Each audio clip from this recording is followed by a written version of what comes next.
What? Okay. You are live. Hello, and welcome to another virtual author event at the Poison Pen Bookstore. I'm John Charles, and I'm delighted to have with us two extraordinarily talented writers, Lee Huber and A.M. Stuart, also known as Allison Stuart. Before we begin our chat, I do want to let those listening in know that the Poison Pen does have copies of both Anna's and Allison's new book, and we would be happy to hold one for you or put it in the mail. All you need to do is give us a call or go online to the web store, and we can get those books in your hands ASAP. And now, without further ado, I'd like to welcome in Allison and Anna. Hi, well, thank you so much for having us. Well, thank you for joining us. I always like to start with authors by asking them to kind of tell us a little bit about their life before they became a published writer, or kind of your origin stories. So why don't we start with you, Anna? Sure. Yeah. So I always loved reading. As a kid, I started writing also when I was in elementary school. I had my own little like fictional Nancy Drew solving team crew that I was writing about, things like that. And then it kind of fell by the wayside. I was focusing on my music. That's my other love. And I went to college for music, and I thought I was going to be a performer. And I got out of college and I realized, I didn't necessarily want to do opera. And I was in Nashville, and I was kind of trying to break in there, and just trying to figure out what exactly I wanted to do. Did I want to go to grad school? Did I want to go to law school? And I just started dabbling in writing again. And I just fell in love with it. And I realized, this was what I really wanted to do. And I just kind of never looked back. I mean, that's basically how I got my start. How about you, Allison? Who were you before you became a writer? Right. Well, as you can probably tell from the accent, I'm not sitting in the US at the moment. I'm sitting in Melbourne, Australia. But I was actually born in East Africa, in Kenya. My parents moved to Australia when I was 10, and I've never quite lost the accent. So yeah, very like Anna, I started writing when I was able to hold a pen, really, and life interfered and all the rest of it. And my husband, who periodically tries to kill me on every holiday we go on, this time by giving me COVID, decided we went on a skiing holiday, and I still could hear him say, this doesn't look too steep." One dislocated shoulder later, I was stuck in the ski lodge and I started to write the book that had been tugging at my sleeve for a very long time, and that was it. I was hooked from there.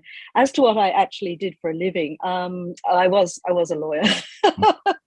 30 years. I'm now a recovering lawyer, but I didn't. I had a sort of kind of different career. I dabbled in, I actually worked in the Army Reserve as a military lawyer for over nearly 20 years. And I worked for not-for-profits and emergency services, men in uniform, really, I have to say. It's probably it. And 2017 decided to take the risk, and I really felt Singapore Sapphire, which is the first of the Harriet stories, had legs, and I really wanted to really give it a good go and try writing the series. So we looked at the figures and decided I could retire. Yes. So when I say retire, I write full time now, and that's way harder. Now, I was fascinated, Allison, when I read that you kind of were introduced to your series character, Harriet, in the microfiche room of a library. Was that true? That's absolutely true. Yes, we in 2000 we had the opportunity to go and live in Singapore, which when my husband was working for an American multinational company, and it was a bit of a weird time. I mean, my kids were miserable and they had school. My husband was never at home because he was traveling all over Southeast Asia, and I had to give up my career to move here, and just didn't know what to do with myself. So I latched into a writing group and decided this was my opportunity to actually do some writing. So I'd go down to the National Library and I fiddle-faddle around, really interested in the history of Singapore and doing tours and things like that. And I was flicking through the microfiche of the Straits Times, which is the major newspaper, still is for Singapore. And there on the front page was this quite large ad. An English woman undertakes shorthand and typing, and went on to give the details. And the last line was absolute secrecy and confidentiality assured.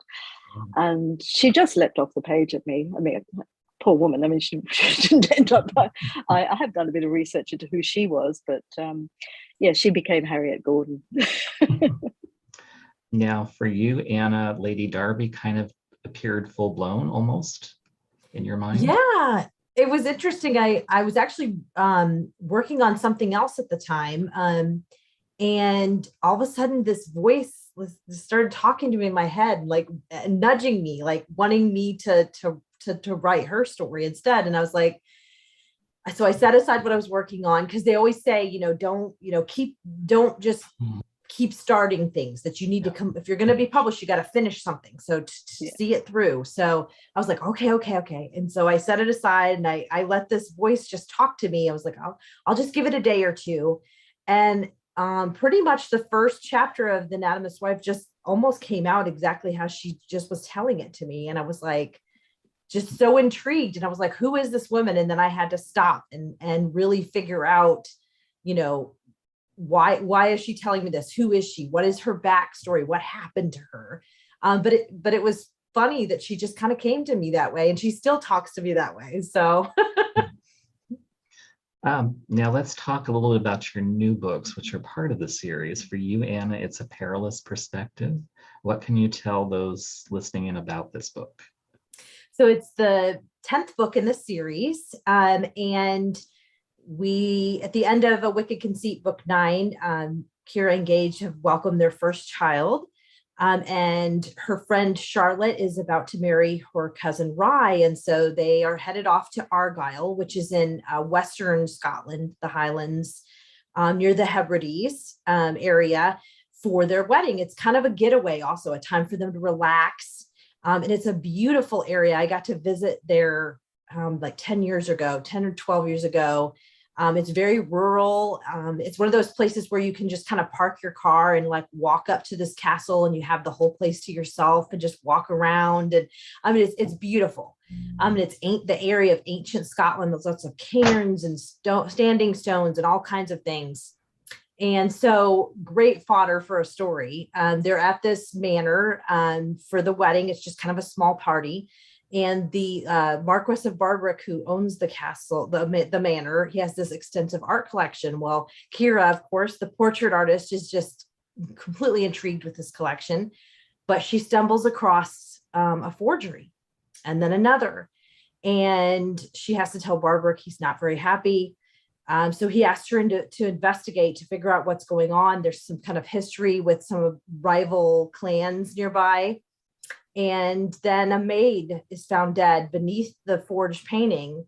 And so they have to figure out, is it connected? What's going on? Who murdered the maid? And who created the forgeries, and when? Allison, Evil and Emerald is the third in your Harriet Gordon series. What can you tell us about that book? Yeah, I'm way behind Anna on that score. Yeah, it's number 3. I have quite a definite series arc to my stories, so yeah, there will be a definite end to the series coming up. But no, this is number 3, and in this particular story, Harriet has taken to amateur theatre. And she's been dragooned into joining the Singapore Amateur Dramatic and Music Society, otherwise known as SADAMS, to do the Christmas production of Pirates of Penzance. There's a lot of me in this story, because I was involved in the Gilbert and Sullivan Society that did Pirates of Penzance. So I had quite a lot of fun writing little bits of that in. But the leading man is found dead in a fire quite early on in the piece, and this sets in train a tragic number of events that of course ends up with a crime having to be solved. But if you read the Harriet Gordon stories, as I said, you will see there's a series arc, and Harriet's offsider, Inspector Curran, who would hate to be called her offsider, but in reality he is. He has family difficulties, I'll put it that way, and he ends up in a bit of a mess at the end of the story. So it was good fun to write. I had fun. I had really fun doing it. Anna, I was fascinated by a perilous perspective about the forgery part to the story, because when you think about art forgeries today, it's very easy to detect. I mean, there's X-ray, all these scientific things. Right. How did back in the early 1800s, how could they tell if art was? Yeah, that was one of the things when I was diving into the research, I really had to figure out because there is all this modern technology we now use. And so it was a lot of, what would she have known and be able to deduce? Like, for example, the varnish thing. I mean, they would have had the chemicals to try to wipe off some of that varnish. She would have realized something that fascinated me is that oil paintings actually take about 100 years to completely dry. So if you can use a little bit of a chemical and it comes off, then it's less than 100 years. I mean, like linseed oil and things like that. And so she would know all these things. She would know about how varnish discolors and that to try to test that and things like that. So yeah, it was very tricky, but it was also so fascinating. It was one of those research things where I had to pull myself out of it because there was just so much I was learning about, the canvases, the back sides, they would use some forgers will try to find a canvas from that era and paint over whatever's there, because then the canvas looks legit. Seems legit, or the stretchers on the back of it, because eventually they break on so many paintings and they have to change them. But if you can find one from that era that has the stretcher that looks legit, that's that old, stretcher type, then that can seem to make it, more legit. So all these things, it was really interesting and fun to try to have Kira use her art know-how to figure out, is this real or not? And you would also use artist technique. There's that knowing that Van Dyck paints paintings like this. And so if it's different, then it's probably not him, just the brush strokes. They always talk about how the brush strokes are like fingerprints for an artist. While you were researching, did you discover at that time period, were there any hot artists that were frequently forged, or is there a market for certain? I didn't discover, I did discover that so many, they didn't really take care of the paintings like we do now, that we know you need to do. Like the housekeeper would be in charge of taking care of the paintings, and they would clean them with strange things like urine. I mean, they had no idea what they were doing. These wealthy aristocrats had these paintings and their servants are cleaning them with just horrible things. And even the art preservers, like the people that were supposed to preserve art, they didn't think of it in the same way we do now. There would be a problem with the painting and they would think, oh, I can improve on this. I mean, could you imagine you have a Van Gogh in front of you, or I can just improve on this, or he would be too Rembrandt or someone. Yeah. Just needs a flower in the corner. Yeah. Let's talk a little bit about your settings, because you both write historical series. I know, Allison, for you, the choice to set your series in Singapore before the First World War was a very deliberate choice. Can you talk about that? Yes, it was, because, well, firstly, the history, as I said, really interested me. And if you've ever been to Singapore in recent years, you'll know it's a very modern city, and it's very hard to find the history underneath it all. But it's there if you look hard enough. And I tend to find fiction written about Singapore tends to be set around World War II, which of course was a very dramatic and very difficult time for the city-state. There's very little written about, set in the earlier days and the earlier colonial days. I mean, colonial days are not a fashionable period to be writing in anyway. And I wanted to sort of capture that moment just sort of at the tail end. The sun was beginning to set on the British Empire, and there's almost that hint of what's going to be coming in 4 years' time, because I began to set the stories in 1910. So particularly in Revenge in Rubies, which was around a military unit, I felt I could sort of kind of drop in that almost perception that these young men were going to their deaths in a few years' time. So it was that lovely combination of almost the end of empire, but still clinging onto this idea of gracious Edwardian living. Yeah, and I mean, what a time! I lived in Singapore, and I would have died if I'd had to wear corsets and stockings, and no air conditioning, and I mean, no electric fans even. So how these women particularly survived, I have no idea. I know you beautifully portray that too. I remember in the first book when I first reading it. I mean, you could just feel the sweat dripping off them, Oh, underneath their corsets. Yeah. I mean, yeah, yes, women glow, men perspire, and horses sweat. Is that right? Something like that. There was a lot of glowing going on in the stories. But yeah, it's fun because it wasn't a period anybody had ever really tackled before. So I had a lot of fun doing that. Anna, why did you choose for the Lady Darby series the early 19th century? Yeah, so I picked 1830s for a couple reasons. One, nobody was using it. There's a lot of Regency, like early 19th, and then there's a lot of Victorian, but very few people do William IV's reign. And when I started looking into it, there was just so much fascinating stuff going on. Politically, there's all kinds of reform acts and Catholic Emancipation Acts and all these things passing. And there's a lot of upheaval and changes in the Industrial Revolution and all of that.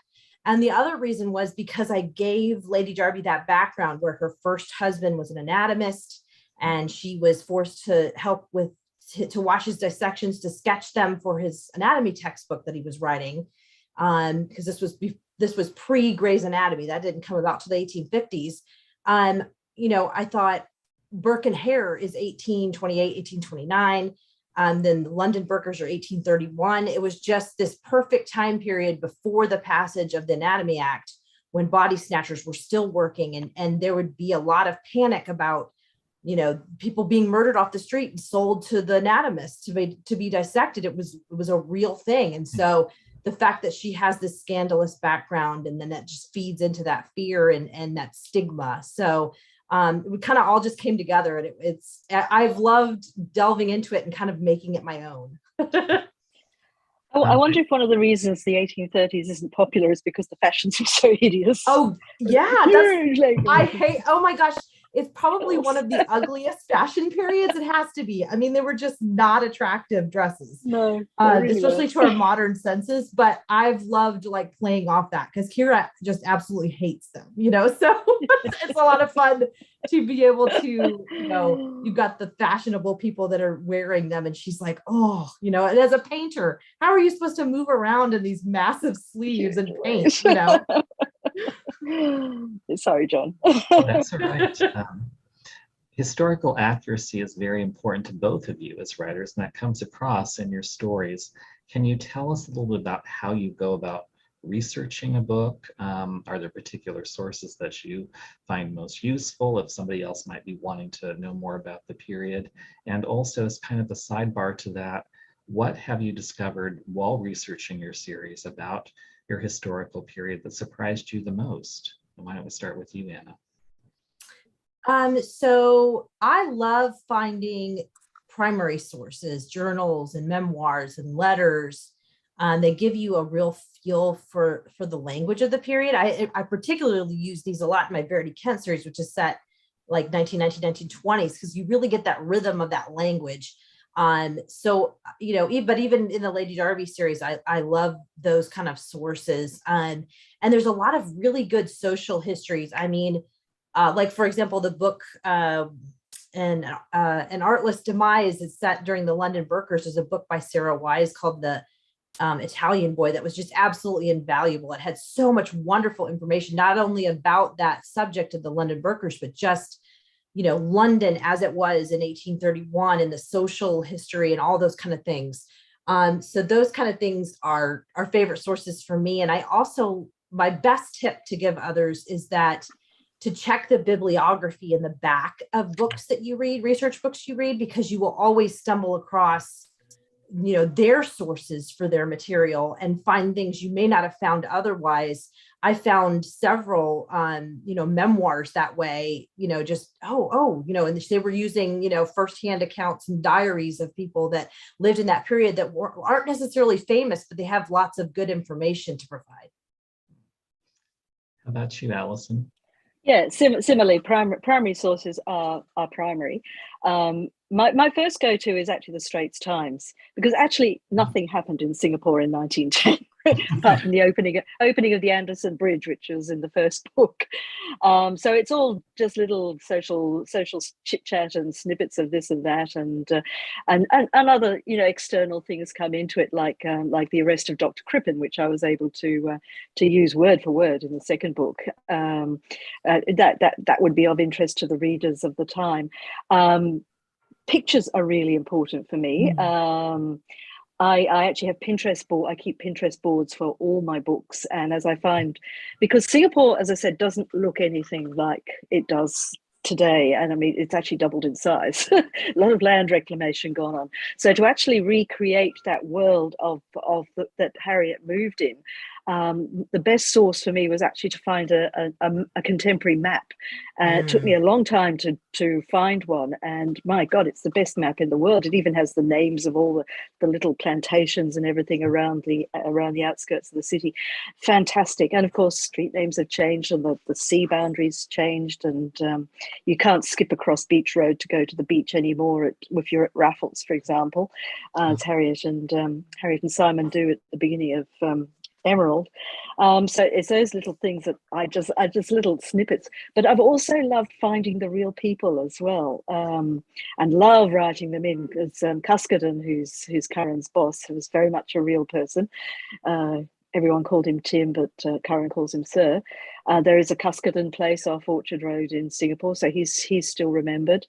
There's Mad Radley, who ran the botanical gardens. He came into it, and my favourite of all is the one I use in Emerald, who was Montague Pett, the superintendent of the fire brigade.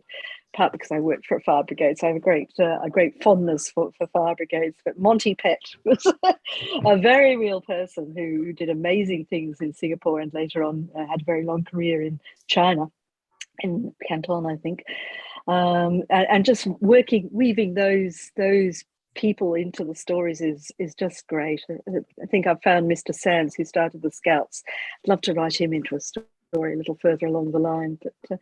Yeah, so nothing leaps out and says, wow, this is the most amazing fact, but it's putting all of those things together, go, wow, that's what Raffles Place looked like in 1910, or that's what the map looked like. It's just that it's that whole world building that I love.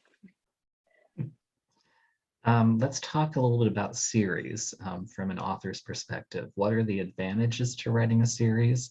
Are there any challenges? And I also want to kind of let our readers know that when we say series, that doesn't always mean you have to read each book in order. You can sometimes come to the new book, and if an author is particularly skilled, they'll bring you in enough so that you can read the story. But talk a little bit about your relationship with writing series, and we'll start with Allison. Well, I came to series fairly recently, actually. I actually write two series, because I write the Harriet Gordon series, but at the same time, I've been writing a series set in Australia in the Victorian goldfields, which is very close to my heart. And that series, the continuation character is the town itself, and the various smaller characters that inhabit that particular town, which is a very different series to Harriet, where it's continuation characters that are running through. And they both have advantages and disadvantages. The continuation town is easy, because I could just plop new characters in, main characters in, and they pick up and move on with their own. Very easy to make a standalone story that way. Harriet's getting Anna will probably agree with the further you go into the series, the harder it is to make the book standalone, if that makes sense. And as readers get more and more invested in the characters too, I'm finding I'm getting all sorts of suggestions as to where the series needs to go next. I'll have to talk to the characters about that. They have their own ideas, but yeah, it's I try and make each individual book a standalone mystery, but there is that issue of having an actual series arc as well that I can make sense to a reader who will pick up book 3 and go. And it seems from feedback I've got from readers, it seems to work okay. I've been getting, oh well, now I've got to go back and read books 1 and 2. That's great. So it seems to work for them, but I do find the continuation characters harder than the continuation town, if that makes sense. Anna? I would say the biggest advantage to me is that you don't have to wrap up a character's story arc in one book. Yep. So you can really delve deep and really really explore it to its full extent. I mean, one of the underlying themes in the Lady Darby series is the treatment of women, and especially the abuse of women. And, it feels short shrift sometimes when there's a story about a woman who's overcoming domestic abuse, for her to, all of a sudden have a happy ending super fast, so to be able to get to explore that and to really stretch that out and to let them grow and all those kind of things, and all the characters, even the secondary characters, you can have these much larger arcs and come and go with them and see them change. So that's one of my favorite things about it, and one of the big advantages, I think. But yeah, the challenge, it definitely is, as you go along, it does get a little trickier to catch people up in the book. So you want people to always be able to enter the series in any book. And so you need to make sure that they're not lost about what's going on, but you also don't want to bore people who have read all the other books. So you don't want to have this big info dump at the beginning. So it can get really tricky the further you go along, feeding that information back in the right way. So yeah. I totally agree about being able to really play with a character's own story and really tease out all the little bits and pieces. I mean, I've got two fairly damaged characters, my main characters, and they're just deeply embedded in me now, and I have great fun with them. You can just really get into that psychology and really do it justice, I feel like. So. Well, absolutely. And as you know, Harriet had that awful experience as a suffragette in Holloway, and Curran had he's got his own issues as well. And yes, it's I love it. I love it. Both of you, in addition to the mysteries that form kind of the structure of your series, have woven in a few threads of romance for your characters. Was that intentional? Did that just come organically by introducing your main characters together? Talk about that in your series, and we'll start with you, Anna. Yeah, for me, I love romance. I love mystery, history, and romance. So I wanted all three in my books. It just feels natural, especially because as people, we look for love. I mean, it's just a natural extension of who we are. And so, and it also kicks up the danger. It heightens the tension, all these different things. So to me, it was just natural to have those things. And, I've got the romances between the main characters, but also even having those secondary characters. It's fun to get to play with it in all different forms and ways. So yeah, for me, it was totally natural. Yeah, look, that's my background. I come from writing stories with happy ever afters. I call myself a romance writer when I'm not writing historical mysteries. So yes, having a happy ever after for my characters was always my kind of end game. But I was going to make it hard for them along the way. And if you've read the books, you know that Curran has a relationship that's ongoing, and Harriet too has found a nice Australian from Melbourne. I don't know where he came from. He's keeping her company at the moment. So, and that kind of is life. And as I said, the reader reaction has been really interesting. I've had some readers go, "Oh, I'm so glad you didn't get them together in the first book," and others who go, "Oh, I'm really disappointed. I really wanted them to get together." Oh, sorry. do the best you can't I please can. everyone. No, they've got their own mind to make up, and they will come to it in their own way. Yeah, it's really weird when your characters talk to you, but Anna knows what I mean. Yeah, so I'm afraid, yes, like Anna, romance. I like a story with a happy ever after, so there will be a happy ever after. I can probably guarantee that, but we've still got to get there yet. Let's talk a little bit about writing an individual book, because I know many readers are fascinated, if they're not writers, as to how you create that kind of complete product, especially when it comes to mysteries, because you have to think about clues and suspects, and you can't just write straightforward. So can you talk about your process? Do you actually kind of plot things out, or you just trust you're going to be able to wrap it up? And we'll start with you, Allison. Well, I'm a hardcore pantser, which worked fine when I was writing my historical romances, because I could really just let those go and see where the story took me. However, two things had impacted on me. One was having traditional publishing contracts with deadlines that sort of rather contracted the time period I had available to pants. And the second was, I found with writing mysteries, I needed to be a lot more organized about who the characters were, what the setup was. And having said that, I don't always know who done it. I know that might come as a surprise to some people, or other people who read my books and like, well, that makes sense now. I didn't know who did it till the end.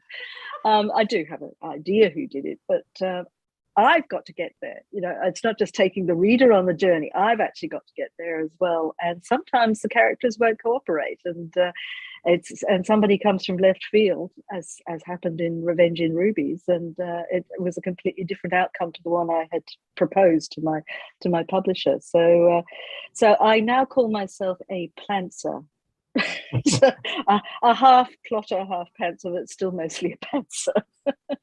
But I think what makes it easy for me is I use a program called Scrivener, and I treat it. I'm a full-time writer now, so I treat it as coming from a corporate background. It's a project, and I organize it as a project, and I can do that very easily on Scrivener.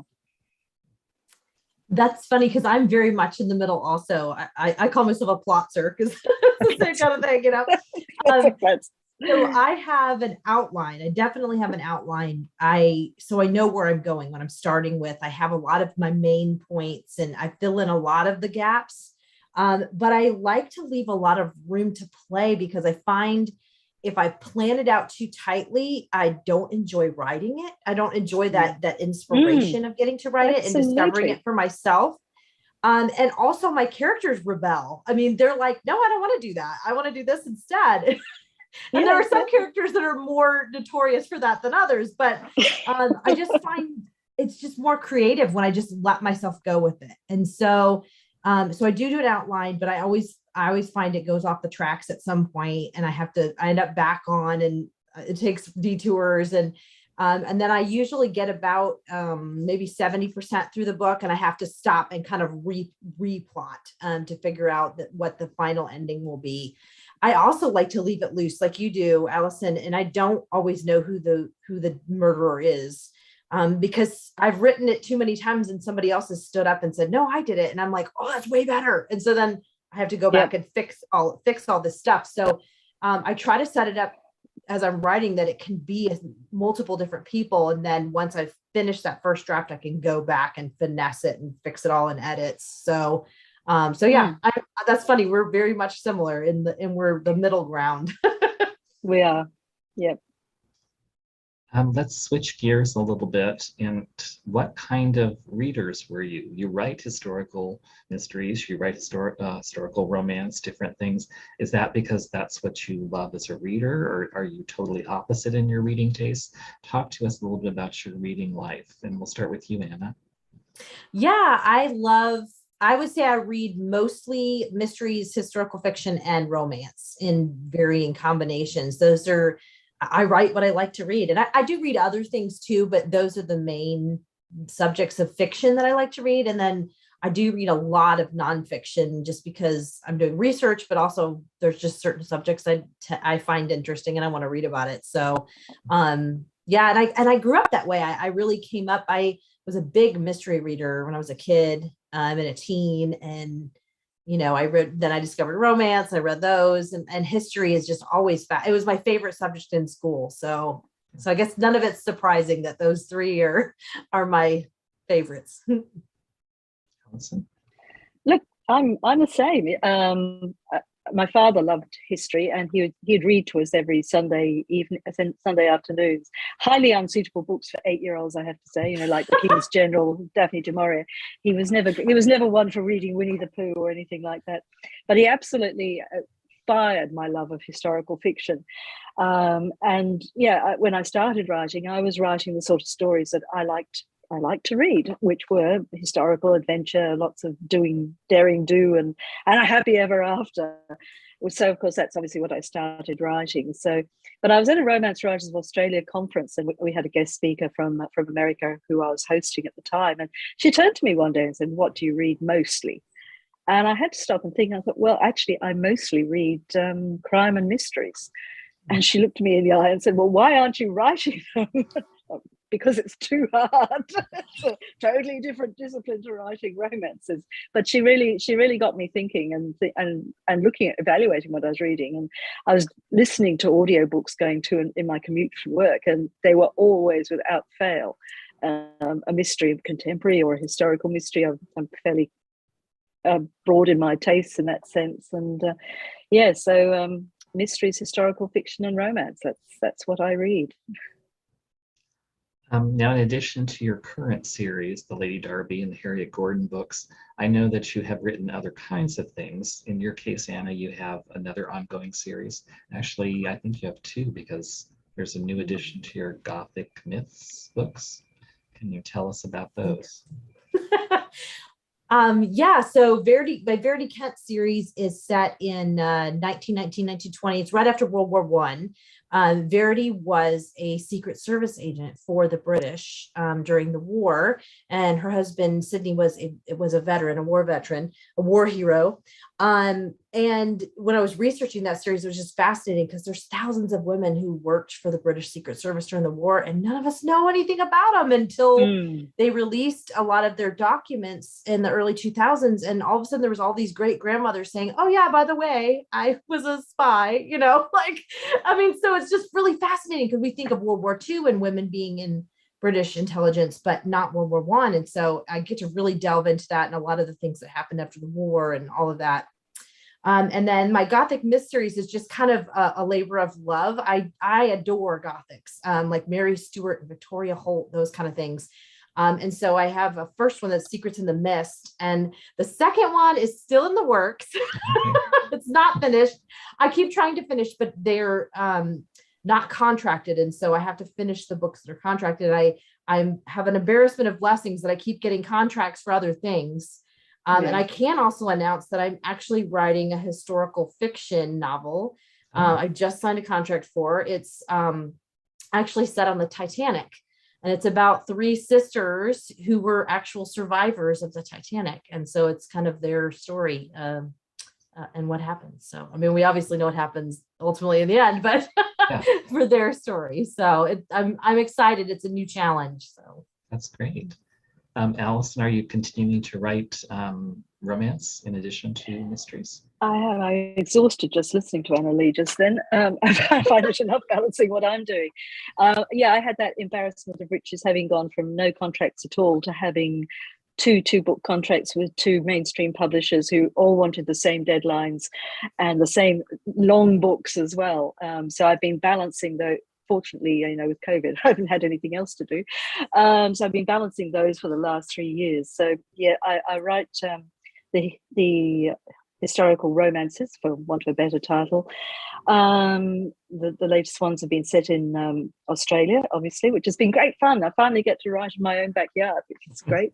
But other than that, I'm very broad in my passion is actually the English Civil War, and so I have quite a number of books set in that period, which is great for me. I kind of wrote it out of my system, but very hard to find readers for that particular period. So I'm waiting for it to be in the next Regency, but it doesn't seem to be coming that way. I have written a Regency, and I have written a post-World War One story too. So they're great fun as well. But I think I'm going to probably stick with writing the Oztoricals for the time being going forward, because they're very well received. I think Australians, it took a long time for us to come to terms with our history.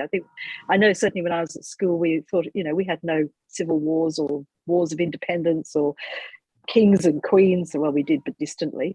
And I think we just thought it was all a bit boring and naff. But I think as I've travelled around the country and learned the individual stories of our settlers and the hard lives that they led, I think there's some really great stories to be told here. And I certainly had a lot of fun with the Victorian Goldfield stories. So the third book of that one is coming out in January. I've just finished that. So I'm actually between books at the moment. It's a really lovely place to be. I'm having a holiday. Well, I was having a holiday till I got COVID. What happened? Yeah, so that's kind of where we are with those. I think we do have a few questions from some of your fans tuning in. The first one is about titles and covers and your relationship with your publisher. How important are they to you? How much input do you have? Why don't we start with Allison? Because if I understand correctly, for your Harriet Gordon books, your publishers decided to do the gemstone theme. Yes, well, I had actually called, the first book was titled Singapore Sapphire, even though actually it mostly concerned rubies, which is ironic, but there is a sapphire in it. So they kind of leapt onto this idea of having a nice blue cover. And then the second book, which is now Revenge in Rubies, was actually called The Colonel's Lady is Dead. And they came back and said, we don't really like that. We'd like a red cover. So I didn't actually have any ruby. I'd done the rubies in the first book, so I actually had to find a ruby to put into the second book too, to actually justify why it was called Revenge in Rubies. And the third one, it was again my title, which that was fairly easy because there is an Emerald Hill in Singapore, and so I set the action on Emerald Hill. So that's the Evil in Emerald of that one. And the fourth one probably be called something like Terror in Topaz because they'd like a yellow cover. As to how much input I get, no, they're pretty good. They do ask me, which is polite. Whether they take any notice is another question altogether. But I love the cover for Evil in Emerald because they really they caught it's actually a Singapore scene in the background. It's actually the Victoria Hall, which Harriet was supposed to do her performance of Pirates of Penzance in, but of course never quite got there. But yeah, so yes, there is consultation. But at the end of the day, the marketing and publicity department really make the decisions. Yeah, so for me, same, the cover, they do like a cover conference, and so they always consult me ahead of time, have me send pictures of like where the book's set and any ideas for the setting of it and that kind of thing. And sometimes they do go with my ideas and sometimes they don't, but usually they come up with something way better if they don't. So I don't have any complaints. I love the Lady Darby covers, and my Verity Cat covers are gorgeous too. I mean, so just stellar. So but for the titles, for the Lady Darby series, it kind of fell into this. They came up with the first two, and then it kind of fell into this pattern where there's always an arc term, and then there's some kind of death, murder, malice, whatever. So I started to get pretty good at it, and I've done quite a few of them in a row. It's so funny. We're right now trying to decide book 11. We're like brainstorming a million titles, trying to find the right one. It gets trickier the further along you get because you're running out of art terms, So or at least ones that aren't like facade. Does everybody know how to spell facade? So anyway, yes. And then the Verity series, it's very similar that a lot of them come from me. So just brainstorming. But yeah. I'm going to run out of gemstones. So that's why it has to be a short series. Death in Diamonds and Peril in Periwinkle, Peril in Pearls. Oh dear.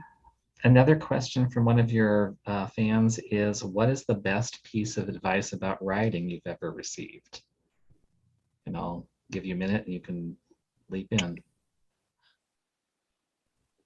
Well, look, I'll go first. And this is the advice I give to any aspiring author that asks me, and that is to finish the book. I have seen so many beautifully well written, beautifully crafted first 3 chapters, but that's not writing. You have to actually sit down and tell yourself the story, and it's going to be a disgusting hodgepodge. We call it a dirty draft for a really good reason, but it is vaguely book-shaped. It has a beginning, a middle, and an end. Then when you know the story, that's when you go back and you actually start writing, and you're able to finesse. And it's to use a painting analogy, it's like the rough sketch. And then the subsequent revisions are when you layer on the oil paint and bring the story to life. So trying to make the first 3 chapters the best thing you've ever written, you're never going to finish the book. So there was an Australian author who was, yeah, I know I won't quote what she used to say for sensibility reasons, but yes, finish the book is my best piece of advice. That's really good advice. Yeah. And I would say also that, you're going to hear a lot of rules and the way it should be done. And you know what, if you asked 100 authors what their process is, they all have 100 different answers. So you have to figure out what works for you, and that's okay. You don't have to do what the next person's doing. And you don't always have to strictly follow these rules. I mean, my books have a lot of adverbs, and you know what, some people would say that's bad, but you know what, they work for the stories I tell. So so you just have to figure out what works for you. Yep. Another question is, what books have you read and enjoyed recently? And I would be interested in hearing about that too. I recently finished, Tessa Arlen has a new historical fiction book coming out called, oh shoot, I'm going to mess it up. The Address of Violet Taffeta, I believe is what it is. It comes out in July. Yes. It's excellent.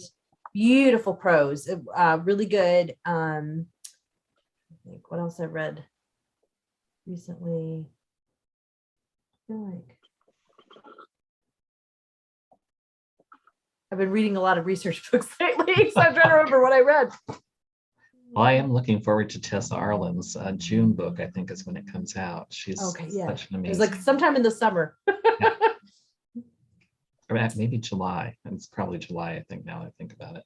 But did you read her book about the royal nanny from the year before? Yes. That was a terrific book too. It was good. Yes. What about you, Allison? I'm just sneakily looking at my Kindle here, and it's really misleading because my husband uses my Kindle accounts, and I think he's on an Anna Lee Huber binge at the moment because they're all Anna Lee Hubers, and I have to confess I'm a bit behind with my reading of your books. I'm reading C.S. Harris's book at the moment, When Blood Lies. Ooh. She's an auto buy for me. Yes. It's Candy. So so that's my current read at the moment. And prior to that, I was reading Slow Horses, which was it came on as a TV series about MI5. So I mean that's how broad my reading tastes are. And otherwise, I'm kind of reading a history of Australia at the moment, which just sounds really dull, doesn't it? But it's very funnily written. It's very witty. So that's my bedtime reading, a few pages of that before I go to sleep. I'm up to Gert by Nation. So that's my very, very different kind of reading at the moment. I think we've got time for just a couple more questions before we run out of airtime. The next one is, what is your author relationship with social media platforms? Do you have a favorite? Anna? So I'm on Twitter, Facebook, and Instagram. Gosh, I don't know. I would say, I think Instagram's kind of becoming my favorite. I'm just enjoying, it's kind of fun to have the images and forcing myself to be creative about posting that picture. Sometimes there's not a readily made photo to go. And I find it's a little more positive, you know what I mean? So when I'm scrolling through it, I rarely come across anything negative. So sometimes where the world can get a little heavy. So it's nice to have those fun posts to scroll through. So I guess you're channeling your inner Lady Darby or something. Yeah. I'm likewise. I'm on Facebook, Instagram, and Twitter. I keep trying to get off Twitter, but I can't do it entirely. So I'm really not there very often, and it's really just to post up things like, "Hey, I'm doing an interview tomorrow." I'm coming to Instagram, but I'm not as artistic as you are. So I tend to be a lot of pictures of my cat. Hey, people love cats. So I know. Yeah. He's a bit of an Instagram star, is the old Toby. When I run out of things to do, here's another picture of Toby.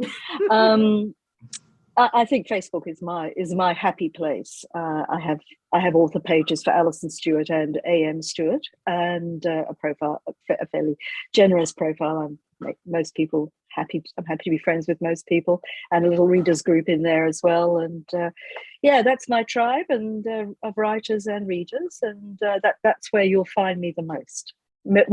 Maybe way too much, really. I have books to write. We've got one last, I guess it's a comment, but you might be able to elaborate on it.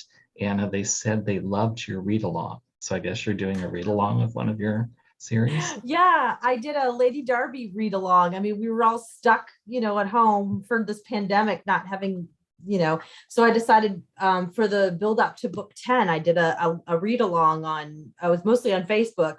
I made a Facebook group that people could join, and it's still there. You can still join and look back through the posts if you're curious. But we read one book or a novella from the Lady Darby series every month, because there was 11, including those novellas to build up to book 10.